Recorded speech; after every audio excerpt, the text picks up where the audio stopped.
as you talk us through some of these picks. Okay, and, right. and tell us about your CSC. What's the name of the CSC you're involved in? It doesn't exist anymore because it broke up.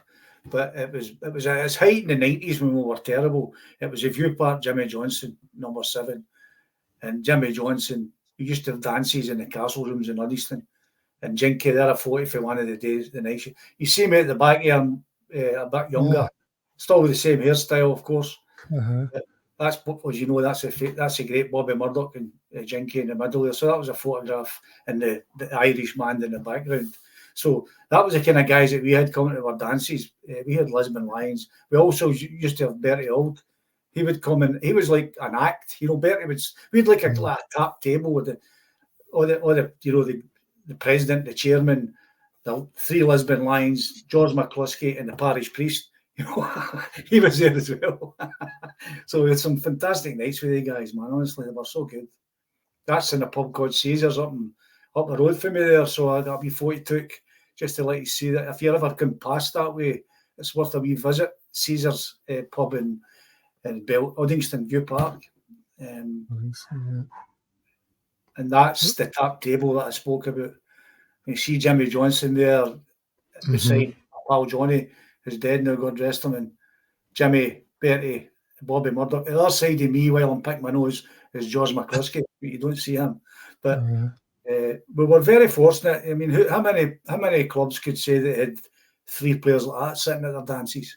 That's excellent. Pure legends, Someone And that was just Big George presenting the raffle at one of our dances there too. So a couple of my mates there with him. So we had all the guys at the dues, and we to say I knew Jimmy Johnstone, and you say that in Viewpark, and it's nothing. It's really nothing to boast about, because a lot of people knew Jimmy, and Jimmy knew a lot of people. He never forgot his roots. He always come back to his local pub that we drank in. And in fact, when he was starting to lose the power of his arms, he was in the pub and asked me to tie his laces one night. And I always remember him sitting, and he put his foot up in the chair, his right foot. I had it there, and I've got his foot in my 2 hands. And for that moment, I looked at his foot and I went, I'm holding the most famous foot in the history of Celtic Football Club here. That moment, you just go, what? Although I knew him, I'm like, and the boys are like, look at Bill tying Jimmy's laces. I said, you just told me I couldn't lace his boots when I played for the school. I'm doing it now, that's all. Very good.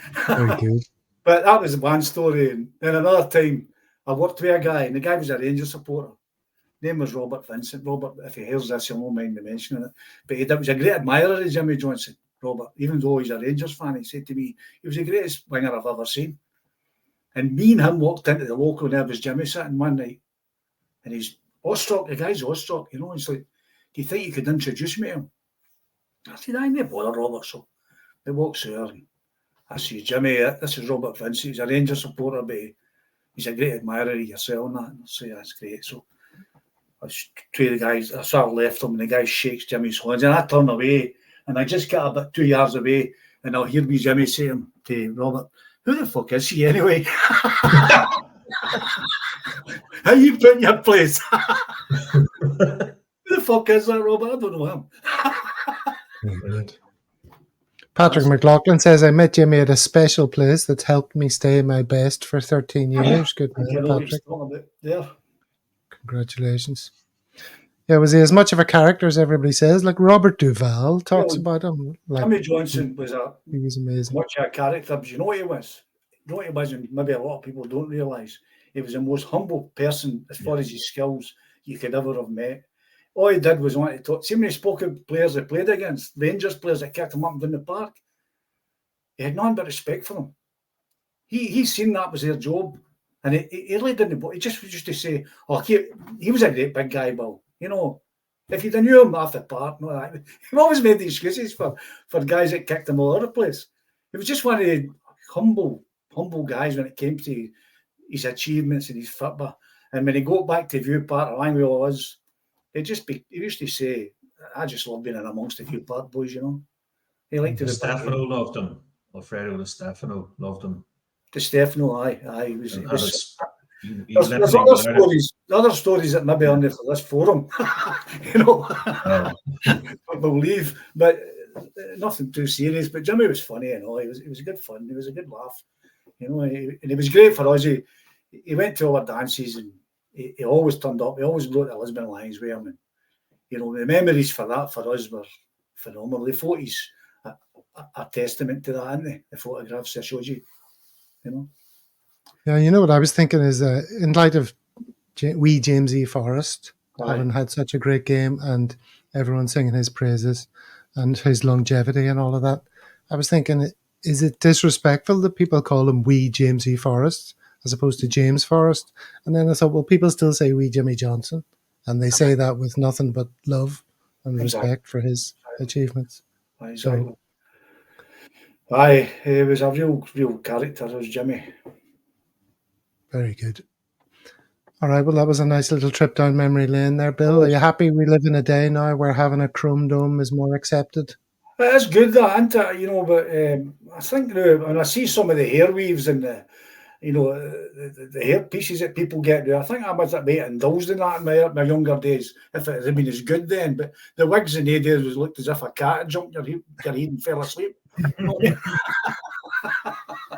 Yeah, I can't imagine ever wearing a wig. That's I have to say, I did think about it at one time, but did you? Yeah. When you seen people with them on, you just thought, as I say, it looked like a dead cat or something and fell asleep there, you know. But nowadays, Jimmy White, Jimmy White was advertising the over 60 snooker there, and God love him. You know, he's got a real bad one. George, I've still got his order of service in the background there. You can see it if I move the right way. Oh, where am I? Right up there. You can't maybe see it for the distance, but that's his order of service in that frame. That was a birthday present I got for my brother-in-law. He got a few things off Jimmy and put them in a frame for my 50th many years ago.